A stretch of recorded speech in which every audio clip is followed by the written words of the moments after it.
के कठिन बरहत हो काजी काहे धनी करतारू एतना तू हठ हो बेटा जब की मांगे डोले हलू के कठिन बरहत हो। हाँ तो मालूम ना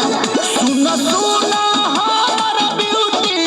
अब की छोड़ब नाही ड्यूटी पत्थर बेटा खाती कहबू कोसी भर के। अरे सुनी तो बबुआ खातिर सब करेला छठवा से चली राजा बुटिया ना करे के बबुआ खातिर सब करेला छठवा से चली राजा बुटिया ना करे के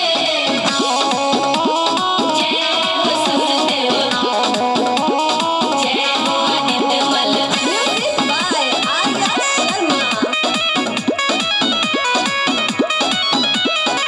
बेटा तो कुलावा के दिया होला बात सुन रानी अरे ऐसा नहीं जी खुश से गावे भरी टोला होला सच को तनी। बिल्कुल तनी हमरो बतिया पे ध्यान दी बेटा भइला कहला दुखाला सब गौवा इहे सोचतिया जीत कहि से अइती रहुआ तो छोड़ा आदत ये रानी हर के हम अरे बबुआ खातिर सब करेला छठवा से चली राजा बुचिया ना करे के बबुआ खातिर सब करेला छठवा से चली राजा बुचिया ना करे के जय जय छठी मैया जय जय छठी मैया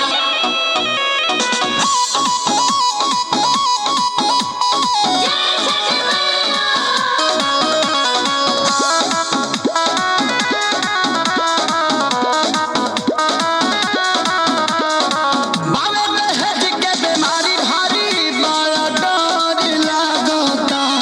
ई राउ सोचबा केहू ना बेटी जाना मावल चाहे सारा लोग भागता। दुनिया जौन करी तौन हमहू करे का ए जी लोई